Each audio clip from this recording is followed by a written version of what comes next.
Welcome to another episode of Cooking Under Quarantine. We are making a very festive fall dish. I call this my fall harvest chicken pot pie. It's very versatile. You can substitute ingredients for what I'm using, and I'll talk you through it as we're going. So the first thing we're going to do, this is chicken pot pie of course, we're going to roast the chicken. I just have some boneless, skinless chicken thighs here. I like to use thigh over breast because they're moister, and when you cook them, they will stay juicier and won't dry out in the oven. We're just going to do this really simply. Put a little bit of olive oil, and then some salt. You want to season from above so that you can spread it out and also see where your seasoning goes. And then we're also going to put a little bit of black pepper. Not too much. That's a lot. So we're going to spread this out. Accidents happen in the kitchen. What you can do now is you can sort of like use that little pile you have now to season. Alright. Give our hands a good wash with soap. And now we're just going to pop our chicken to roast for like maybe just take about 25-30 minutes in a 425 degree oven. Let that go. Now we're on to the veggies. So this is a fall harvest pot pie. So I'm doing a mixture of what I like to sort of very fall flavors. So I've got sweet potatoes or yams. In the US they're used interchangeably. These are, they might look like carrots that have been scared, ghost carrots. They're really parsnips. They are sort of like a cross between carrot and a sweet potato or a potato. They are not as sweet as carrots, but they're really good when they roast. They have this wonderful fall quality to them, very earthy. Carrots, of course. Our onion is for later. This is already cut up butternut squash. So you can buy the already cubed ones that come in lots of supermarkets now. You can buy the big one, and all you have to do is just peel off the outside skin, and then you cut it up. You don't want to eat the seeds. Some squashes and pumpkins you can. You do not want to eat the seeds of butternut squash. So we're just going to roast these off while we get everything else ready. And you can always substitute other vegetables. You can use, traditionally, chicken pot pie is made with potatoes and carrots and onion and celery, and that's delicious. I just want to sort of jazz this up a little bit. So I'm just going to give everything, just chop up the ends of our carrots. You can save these scraps and make like stock out of it if you want. You could put it, if you compost, you can save it for that. Just gonna cut these into chunks. They don't need to be perfect. Remember, it's all going in the pie, and this is a rustic fall dish. And just throw everything into your big bowl. Because we're just gonna give these also a quick season. I want these ends that are a little bit bigger, so I'm gonna cut them in half before I give them a chop. Alright. And there we go. Go in the pot. It's also just a slice down the middle, and then you can either hold it together and do it, or you can just do it that way. Half the work because you're chopping them all at once. So that was about 2 carrots. Now we do the parsnips. You could peel these, but I've said in other videos, I am not of the peeling camp. I feel you just need to clean them. Just give them like a scrub with cold water. And you can eat the skin. It's fine, and I think it gets a little crispier, and it's got lots of vitamins, and it's delicious. So I think, why peel it if you don't have to? You can do like a maybe Tex-Mex variety of this. You could do it like, you can make like with chili, or you can do it with hominy, which is like a Mexican version of like puffed corn. Hominy is what they grind down to make grits. It's delicious. You can do this with like leftover turkey, or like around Thanksgiving. I've done that many times. It's delicious. You can do this with ground meat and make it sort of like shepherd's pie style. These don't need to be perfect. They just have to all cook together. You don't want super big pieces like that. Okay, let's do the other one. And you don't even need to use chicken like we did. You can use pre-cooked chicken. You can use leftover meat from anything. You can use, as I said, leftover turkey. You can buy an already roasted, or like one of the delicious rotisserie chickens they always have on sale at the supermarket, and just take the meat off of the bird, or take whatever leftover meat. Let's say you can use a rotisserie chicken for 2 meals. Rachel Ray has like a whole series of one of her shows where she like uses rotisserie chicken, I think, in almost every episode for like tacos and like some sort of a lasagna, and it's really very inspiring if you want to use things multiple times. So this is doing some sweet potato. I also love the colors in this dish. It's a really vibrant orange for the carrots. You have the sort of more, not diluted, but like the more somber orange, I'd say, of the sweet potato. You can do this with purple sweet potatoes in the super cool and beautiful to look at. But this dish just sort of like screams fall to me. And don't worry if you think that this looks like a lot of vegetables. You can A, have leftover vegetables and they're delicious as a side dish to any protein. Or you can turn them into like a hash, saute them with a little bit of butter or oil and put some eggs over them and you have a lovely breakfast. Or you can just pack up your pot pie or even make more than one. This is super easy to make ahead. You can make a whole pot pie and freeze it or put it in the fridge. And you know, you'll have it just ready to go. If you need to make dinner one night or if you're really tired, you don't want to do anything, you just pop it in the oven. That's enough. So I'm just gonna clear my board a little bit. Bye, thanks for coming. Alright, so now we have all of our lovely roasted veggies, or red veggies ready to roast. We are gonna season them. So I'm gonna give this a big spoonful of garlic. I did it to about 2 tablespoons, or this is about 6 to 7 cloves. This is gonna really season a lot of the dish. You can go less, you can do 1 tablespoon with about 3 to 4 large cloves, really diced up. You can use fresh garlic. You could even go with garlic powder. This is, I cheated. I used like jarred, already crushed garlic. It's super lifesaver. You should smell this. It's like amazing. Whenever like garlic hits vegetables, even if they haven't cooked yet, for me it just smells like a kitchen. And then we're also gonna give this olive oil. If you just sort of eyeball it, but if you really want a precise measurement, I'd say this is about 3 to 4 tablespoons. You want your vegetables all to be shimmering a little bit, but you don't need them drowning in the oil. The oil will help them brown in the oven. And now, again, you want a good amount of salt. I'd say about all these vegetables, 1.5 tablespoons. And then you want some pepper, a teaspoon.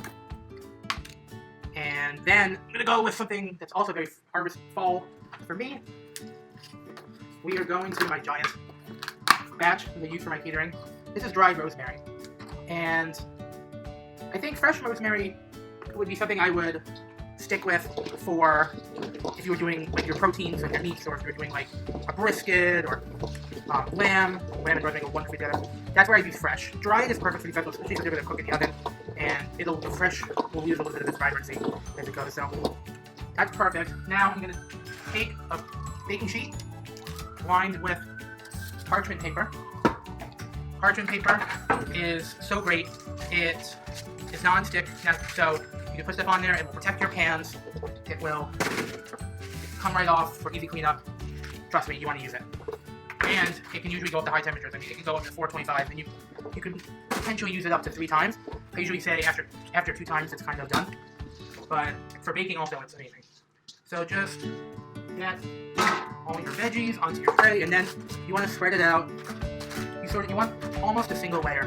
It's okay if it's not perfect. So spread it to all 4 corners. Push it down a little bit to the crevices. Okay. Get all these beautiful colors. Now, I'm gonna pop this tray in with the chicken in the oven. This needs that now. Alright, so now we're making our crust while our chicken and our veggies are going in the oven.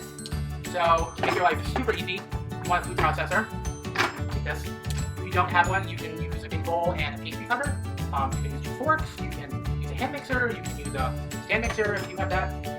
But we're using a food processor. So in the bowl of your food processor, you are going to put 2 cups of flour. So I'm using just plain all-purpose flour. You can switch it up and do something whole wheat flour maybe, that'll give it a wonderful nutty texture, taste. You can use chickpea flour, you can use almond flour, but that might be a little bit dry, so you might want to add a little extra of the butter, or we're using vegan butter sticks. You also want 2 sticks of this. I know it seems like a lot, but make it a big crust. So, here's 2. You also want a teaspoon of salt. This side. The salt is just going to make everything sort of stay together, a little bit stabilizer. So, we're also adding a tablespoon of sugar. And yes, even though this is a savory recipe, you need that sugar to really bring out the flakiness and sweet. It's going to make sure the dough stays together. And then I am just optional, but I am going to add half a tablespoon of this is poultry seasoning. It has a mixture of rosemary, thyme, sage, dried garlic, dried onion, salt, pepper.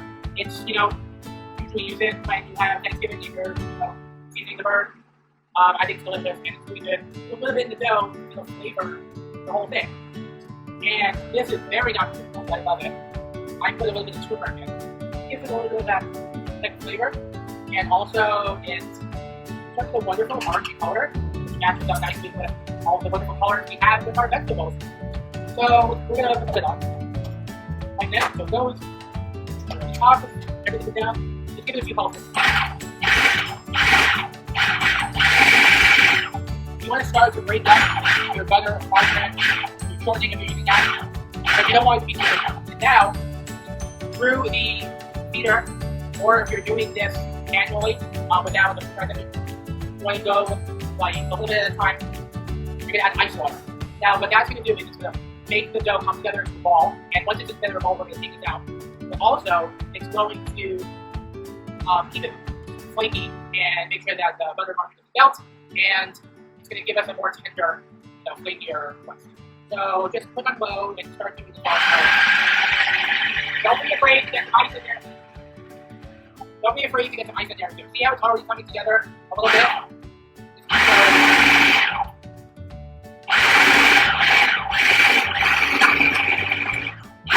And if you're afraid it's too dry, it's not coming together, you can add a little more water. As it'll start to come together on the sides. That's perfect.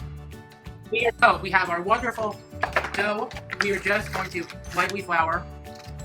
Surface here, if you're using a board, use that. I'm just using the countertop.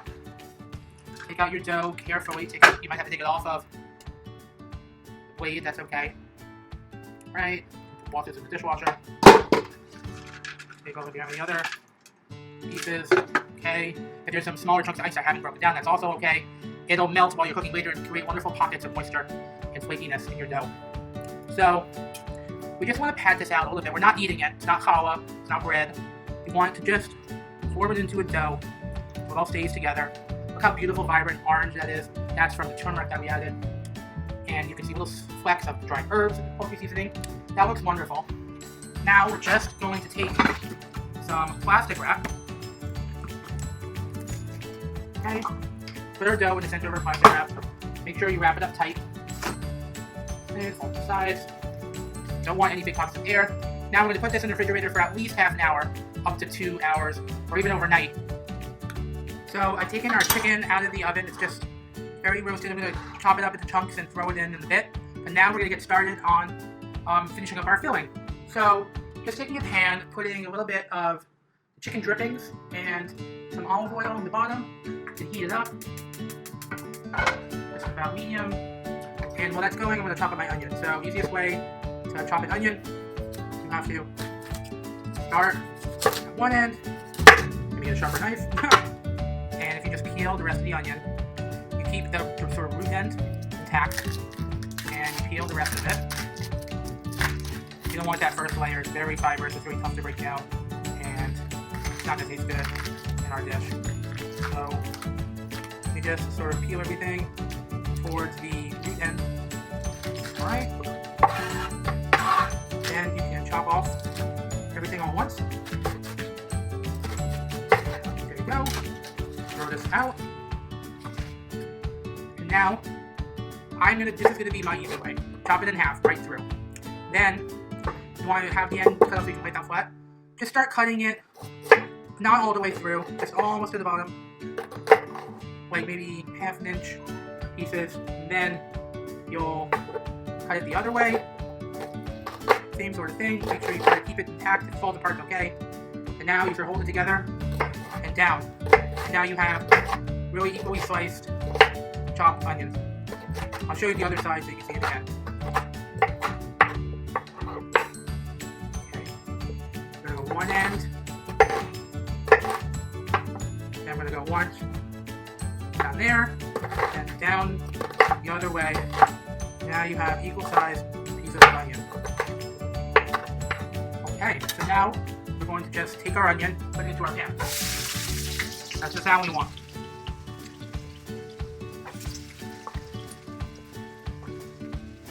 Okay, onion. So we are going to continue sauteing our onions at about medium heat. We want it to turn golden brown translucent. They didn't need to be caramelized.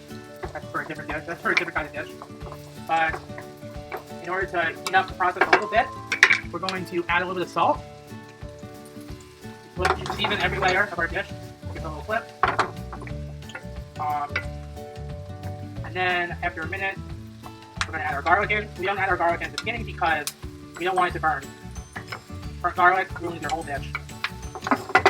But what we are going to do now is take a minute and get our veggies out of the oven. How good do those look? They're just soft enough before it can go through it. You don't need them to be super mushy because remember they're going to get cooked again when we put in the pot pie. So just going to let them rest, cool down a little bit while we continue with the filling. And then they're going to go into the filling before we put it in. So these beautiful veggies go for like another 5 minutes.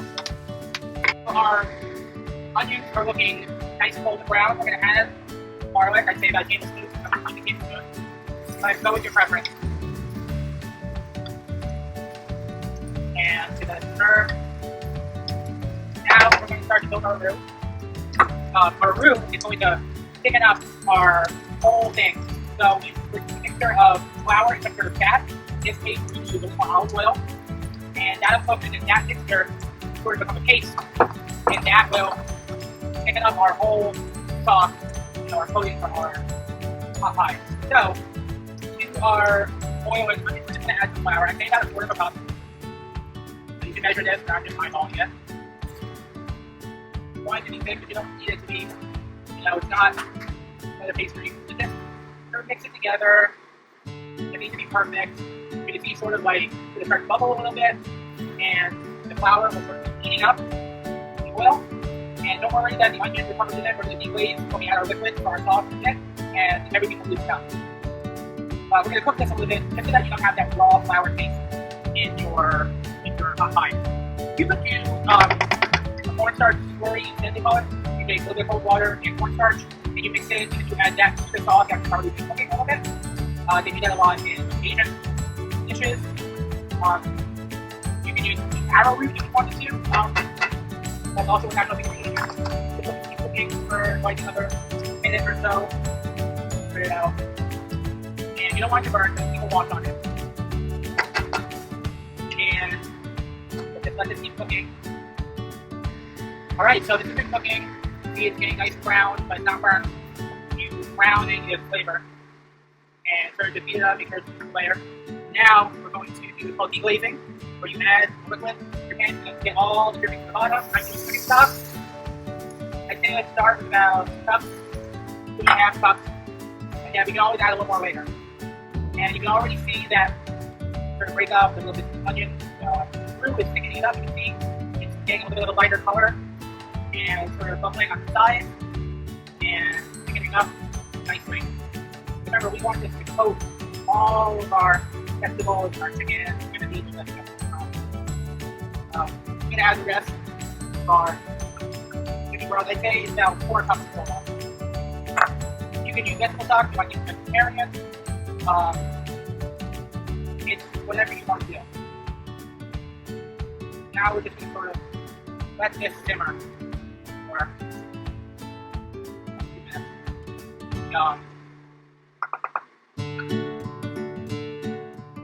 So we've rolled our dough out to about 1/4 of an inch thick, and it's ready to go on as our top crust for our chicken pot pie. So here's our wonderful sauce. It's thickened up, it's simmering. Now what we're going to do is add the chicken that we cooked in, but this is the time we want all the flavors to melt. We're going to turn the heat off. Not going to be anymore. Add your chicken in.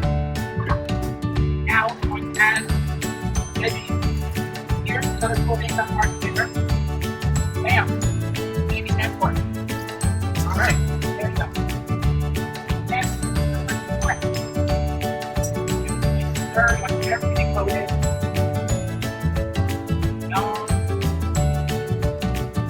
Now we're going to do the second half of our veggies. This would also be, if you chose to use it, where you would put in, if you had coating for peas, or what have you, some more straggers in here. You would add it now to this hot sauce before it goes into the pan and the crust. before it goes in the oven also. But after the sauce is ready. This looks, I mean, you can eat this by itself with like a big piece of crusty bread. You can put this in a bread bowl. It'd be so delicious. Turn this into a soup easily. Put it out with chicken stock or vegetable stock. Or add a little soy milk. Sometimes I add soy milk to this to thin out the sauce. Make it a little creamier, but the roux really makes it creamy and you don't need it. But do add it if you feel like you want extra richness or dairy. So I'm going to take nice pan, whichever side you have is going to work. If you're doing a bottom crust, put your bottom crust in now. If you're not, I'm just going to spray this a little bit. It's not really necessary, but better safe than sorry. I know it's like. And I'm going to use a spoon. This is so heavy to get this into the pan. Got that chicken, parsnips, carrots, sweet potato, onions, garlic. We have the seasoning, which has dried sage and rosemary and thyme, salt, pepper. This is really delicious. It's so like comforting for fall. You don't want to overfill it because the sauce will bubble a little bit. And now I'm going to take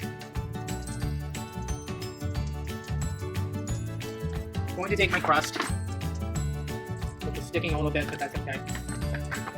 If you feel it's too soft, you can put it back in the oven for a little while. I'm going to take this in pieces because I like this sort of rustic. Sort of tuck it in on the sides a little bit.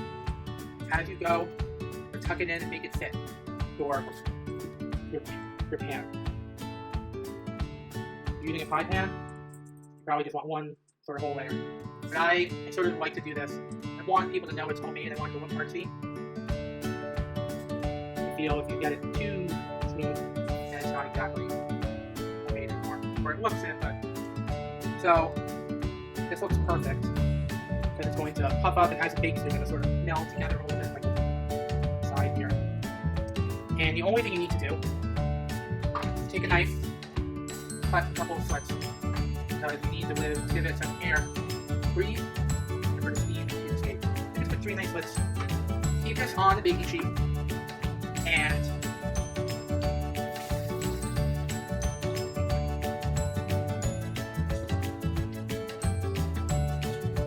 so you take your baking sheet, put it in the oven. It'll rack. You want all the airflow. It's gonna be in there 45 minutes. Check on it. Could take up to an hour. Depends on how filled it is. Here's our delicious chicken pot pie. It's come out of the oven. It's been in there for about an hour, and it's really crispy crust on top. It's perfectly cooked in the middle. It's gotten a little bit thick and ready for you to eat with a nice salad on the side. Enjoy!